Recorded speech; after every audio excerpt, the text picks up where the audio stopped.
I haven't even had time to unpack my cases.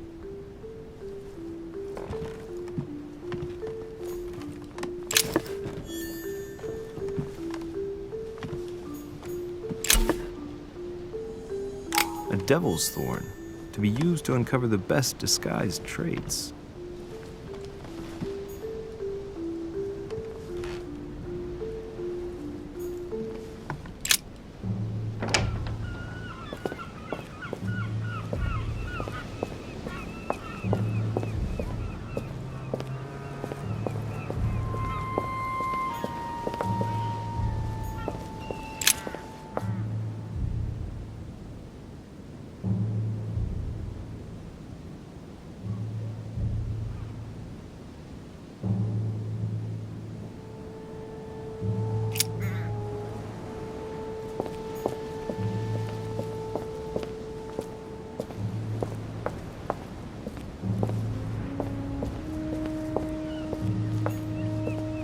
Priest's robe, crosses. Must be Piaggi's room.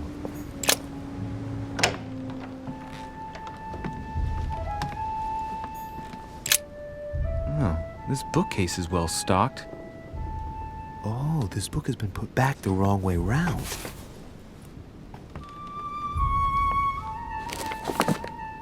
A Voyage Around the World, the travelogue of the explorer Louis-Antoine de Bougainville. One of Mother's favorite books. What a coincidence. And I don't believe in coincidences. It's just too much. I don't know what's going on here, but if you felt threatened, I'll bet you'd leave a clue, wouldn't you, Mother? Found it. A faint sign of the order, barely visible. Mother, you undoubtedly must have hidden a clue in this book. Let's see if I can find anything else in this room.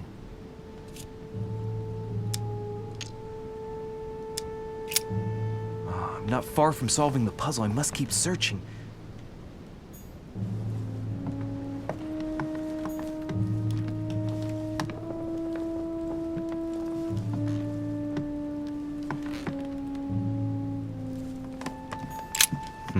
Nothing here. I wouldn't mind a nice, strong coffee, though.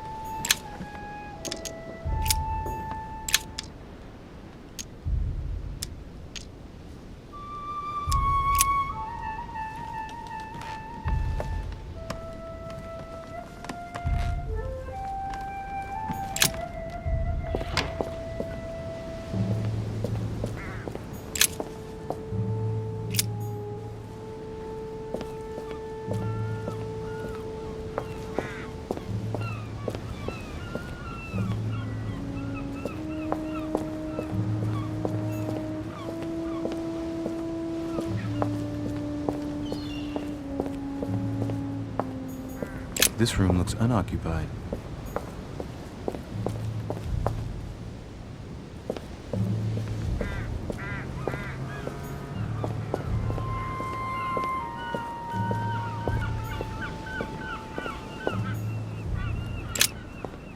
Here's something will undermine my botanist's appreciation for the local climate.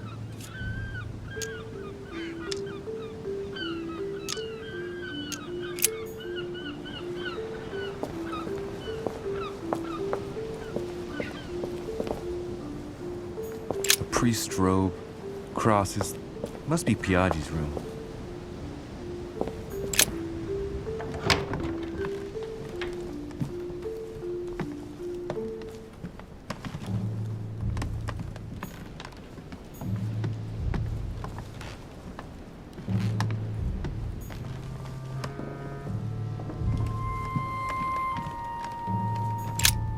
Writing material.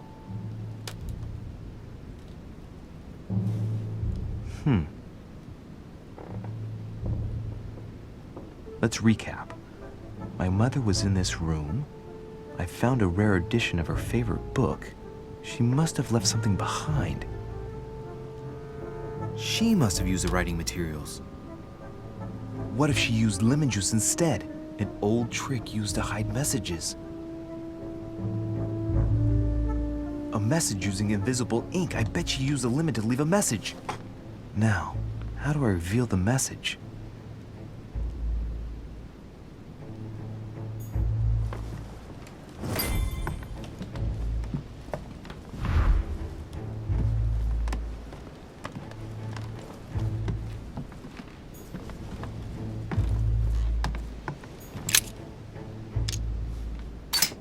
Ah, secret writing. Many people use this method for their secret correspondences. Light the flame and the ink appears.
Well, I think I've searched everywhere.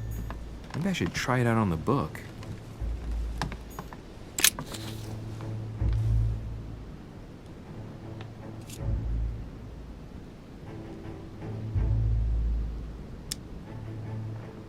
Aha! It's working! The heat reveals the message. Let's see what my mother wrote. Where all eyes size you up, you must pass by the Gorgon. Gorgon was the name of Medusa in Greek mythology. On the other hand, where all eyes size you up, I don't get it. And judging by the number of paintings in the manor, could be anywhere. After that, she adds, beware hero. The beast always charges the best protected soldier. And that's its weakness. What is my mother trying to tell me? Since you've gone to so much trouble, you must not have only found something important, but You must have also felt like you were in great danger. Now I better hurry and find that damn Medusa. Sir, dinner is served in the red salon. Typical. I'm not hungry. Please give my apologies to all the guests. Sir Holm requests your presence, sir. well, I guess I'm just gonna have to wait before going and looking for my Medusa. Tell him I'll be there in a minute.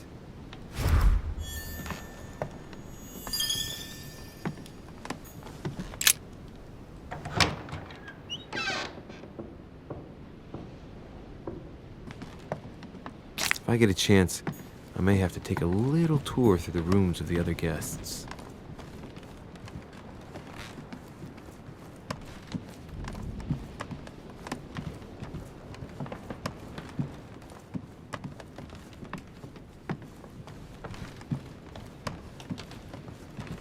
That's the door to Elizabeth's room.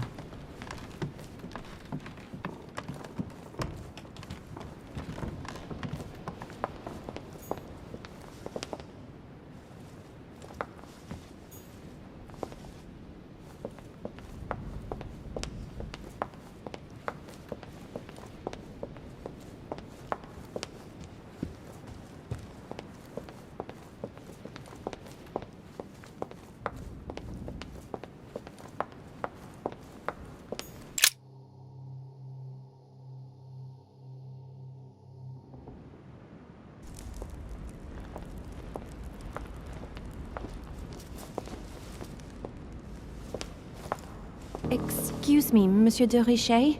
I really need to talk to you. Is this about last night? No, that was just a misunderstanding.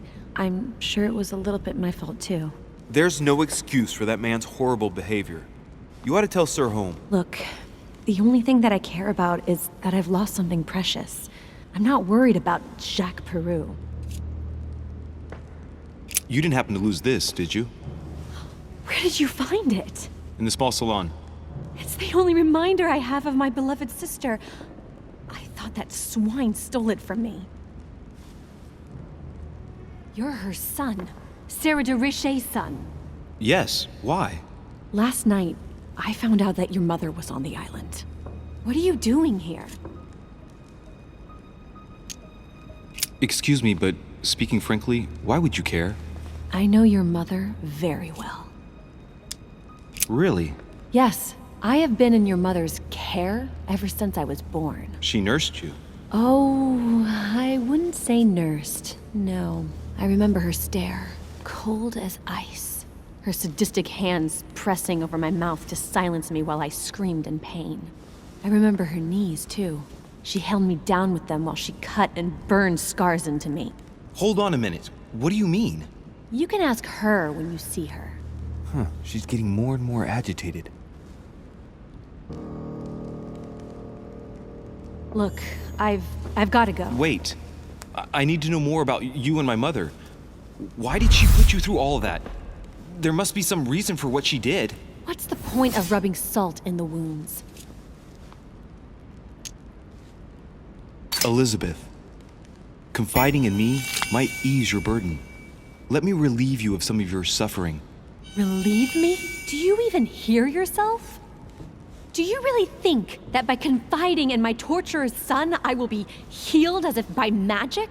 That it will bring my smile back or let me sleep at night? Look, you don't seem like a bad person, and I'm sorry you have to find out your mother's true colors like this. But I'm not going to pity you. Everybody has their cross to bear. I know your little game. You're no different from the rest of them. You couldn't give a damn about me. The only thing you're interested in is finding out about your mother. Don't say that. Not everyone wants to use you. Some people care about you, don't they? Haven't you got a sister? Yes. I'm sure she loves you with all her heart. She's the only one who cares about me. I would have put an end to it all by now if it weren't for her. Since you insist, I'll tell you how I met your mother. Thanks for trusting me.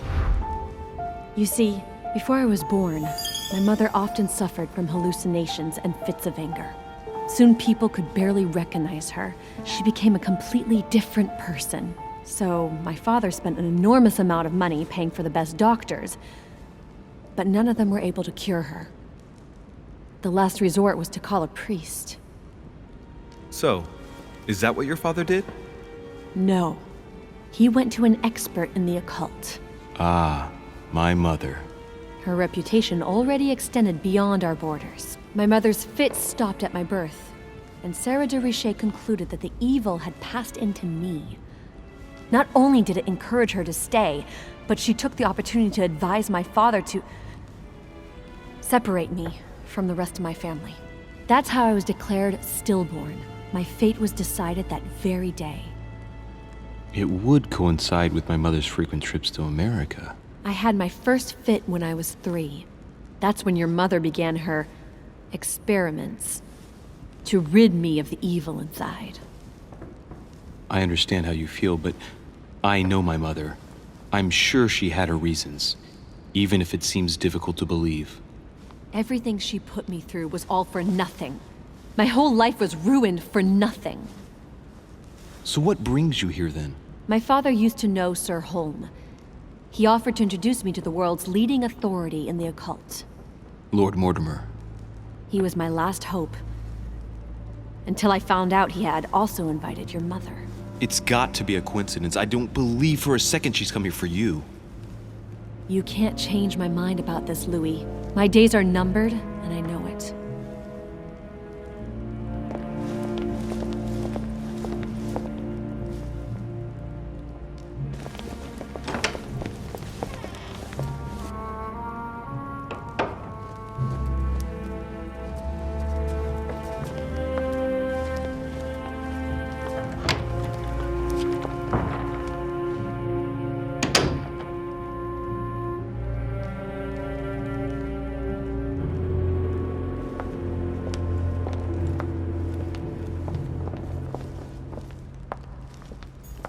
What can I do for you, sir?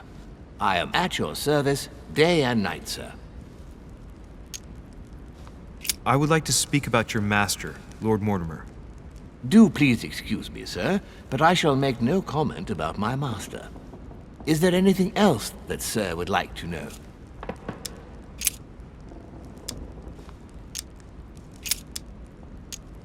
What can you tell me about the guests? Do excuse me, sir, but I am bound by discretion to say nothing about Lord Mortimer's guests, sir. Perhaps Sir would like to know something else? As I was unable to bring my personal effects with me, I was wondering if you could find me a few items. Of course, sir. What would you require?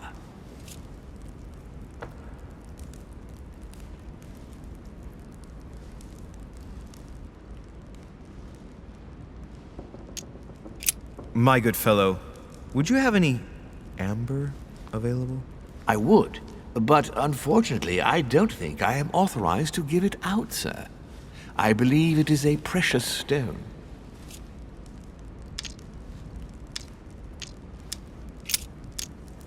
I still haven't quite recovered after that boat crossing. Would you happen to have any devil's thorn by any chance? I am sorry, sir, but the devil's thorn may be just a plant, but it is also a powerful psychotropic drug that causes undesirable diuretic effects. I would advise against sir taking any.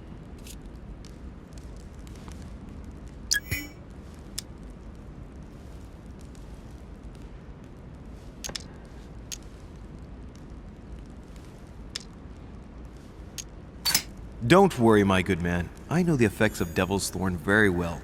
I've been taking it for years without any adverse effects. I've never had cause to complain. You can believe me. That is well, sir. Here is sir's herb. What else can I do for you, sir?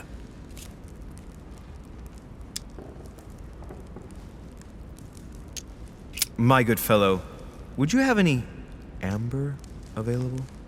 I would, but unfortunately I don't think I am authorized to give it out, sir. I believe it is a precious stone.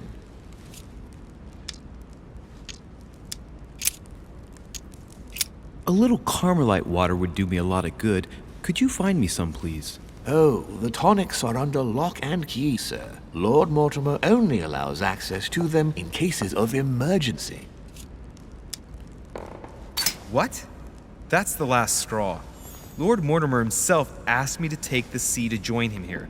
I accepted out of kindness. The voyage was undertaken in conditions that I prefer not speak about. And then at long last I arrive and you refuse me a simple flask of Carmelite water? No, sir, Your name. Tell me your name. Here, sir, your Carmelite water. Please accept my sincerest apologies.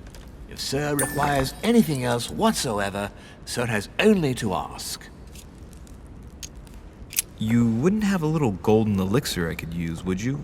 Oh, unfortunately, sir, I have orders not to give any of that medicine to any of Lord Mortimer's guests. Some guests are here to follow a very strict treatment. Mixing or combining certain substances would be dangerous for sir.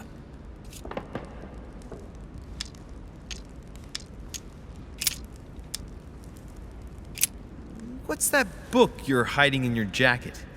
The Sorrows of Young Werther by Goethe, sir, and I am not hiding it. Hand it to me, please. It is damaged, sir. I would never dare lend sir a book in such a pitiful state, sir. I took it to restore. Indeed, this masterpiece must not become more damaged. Let me have it and I'll take care of it personally. I love antiquarian books. It bothers me somewhat. It isn't sir's job to take care of it, really. No, but I would love to. You'll be doing me a favor by letting me have it. In that case, sir, I shall leave it in your care with pleasure. May I do anything else for sir?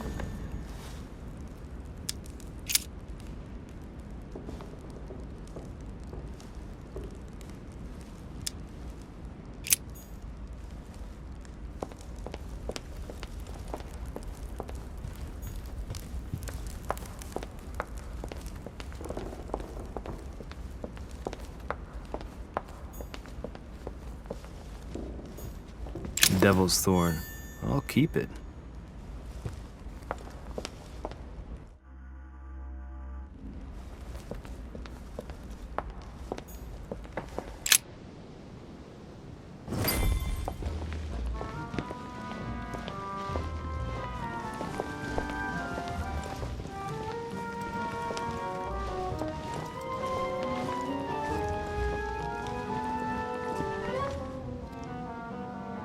Dear friends, I bid you welcome. I hope the night was not too short. Your Eminence, Duchess, Monsieur de Richet, allow me to introduce our new guests. They arrived during the night. Johann Christoph von Wollner, Minister of Religious Affairs and close aide of Frederick William II, King of Prussia. Napoleon Bonaparte, Lieutenant of the French Revolutionary Army. And Jacques Peroux, French Revolutionary Tribunal Judge. Unfortunately, my friends, Lord Mortimer will not be joining us this morning, but he should be with us later. So, let us begin. What is Mortimer playing at? He tells me to come urgently and he sends no one to meet me? Speak for yourself, sir. And right he was too. Thank you again for the wine, Your Eminence. It is served every day at the king's table. I am delighted to hear it. Volner and Piaggi seem to be getting along well. My dear Johann, how are you? Glad to make landfall at last. And yourself? Very well. And your husband? He's poorly. The French Revolution gives him terrible headaches. Oh, I understand. I shall feel better too, as soon as the situation is settled. If by chance the French crisis is emulated in Berlin, there will always be a refuge for you in London, my dear. Your offer does you honor, Emily. But London is much closer to Paris than Berlin. Beware. The French are capable of sailing up the Thames straight to the Houses of Parliament. Oh, my friend, I am shaking in my clogs. A Prussian-Britannic coalition is not good for France. The last time we fought against them, our empire went up in smoke. Is the wine to your liking? Very much so, Sir Gregory. Such complexity. Typically French. A Sauterne, isn't it? Absolutely. If I'm not mistaken, this is not Lord Mortimer's favourite wine. It is yours. In his absence, I have taken the liberty of making a slight deviation from the rule, but I count on your discretion. Don't worry, I appreciate the same grape varieties as you. I remember the last time we tasted that nectar here at this table. The finest minds of the century were present. And the last time we drank it, the orphanage in Bloomsbury was still in ruins. Would you repeat that? Oh, well, I put some small effort into the works. The orphanage reopened just before Christmas. The bedrooms, washrooms, and the classrooms had all been refurbished. I don't know what to say. You have given the girls a wonderful Christmas gift. Thank you. I made a promise. Now it is done.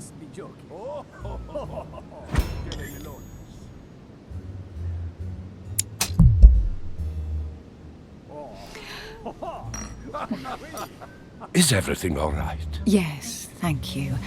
I had a moment of absence, but here I am again. What do you think of Volner? Many believe he is the real leader of Prussia. A charming man, but with an iron fist and a velvet glove. I also know he's famous for his love of the hunt, in all its forms. Please, go ahead. What do you want to know? Not really, no. Have you any information on this Napoleon? That's right.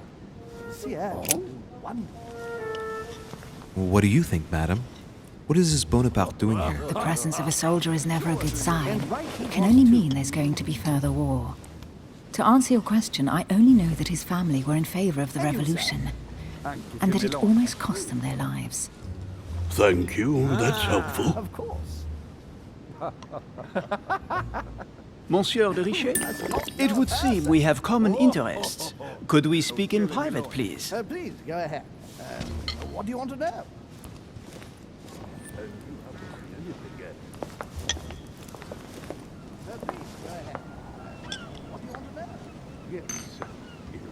Lord Mortimer and the Golden Order, through your mother, have concluded a financial agreement. Stay composed, Louis. I'm listening. An agreement for cannons. Lord Mortimer assured me that you are to take over the project on behalf of your mother. You must know that I am deeply sorry about their disappearance, but I must validate the deal urgently if I want to be able to organize things properly. I haven't seen Lord Mortimer yet. I'm afraid I'll be unable to answer your questions. He assured me that you could replace your mother during her absence. I appreciate his confidence, but still, this is a bit hasty. But please continue. Of course, but I need to know if I can count you among my allies. Well, of course. And for that, I have a little question for you. The agreement stipulates an aid of 50,000 louis d'or for 200 cannon. I've only just taken over the affair. The agreement will be considered null and void until we've gone through it together. Is that clear? All right, you seem to know what you're doing. I have one last question I would like to pose to you.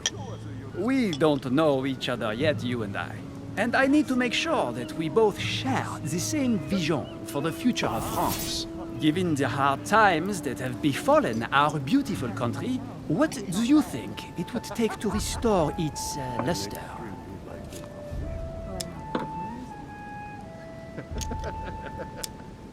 It's time for Girondins and Montagnards to come together at last and give rise to a republic worthy of all the spilled blood.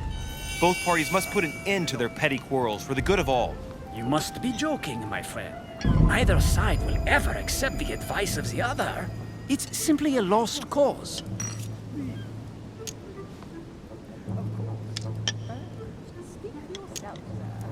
The revolution was a good thing, but it gave birth to a monster.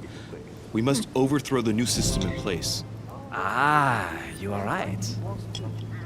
Monsieur de Richet, I am reassured. I am very happy to have met you. Lord Mortimer was right to put his trust in you. I hope to work with you in the very near future. I would like to thank you for your support by offering you this humble little gift.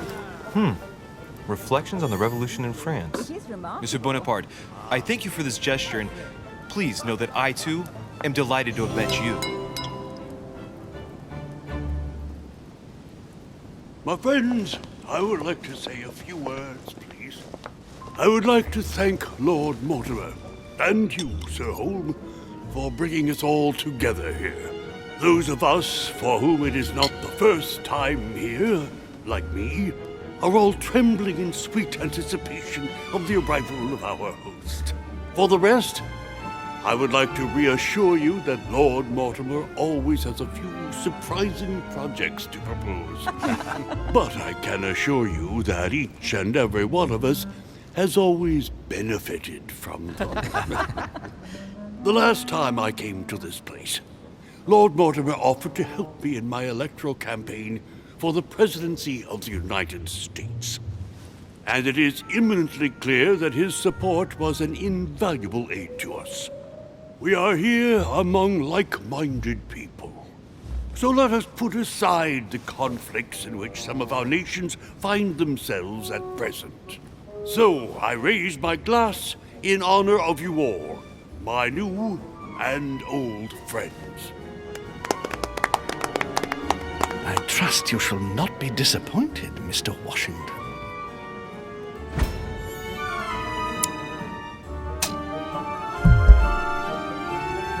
Right, we shall meet again tomorrow. All the guests will be present, as well as Lord Mortimer, I hope. Until then, I trust you will find plenty to keep you amused.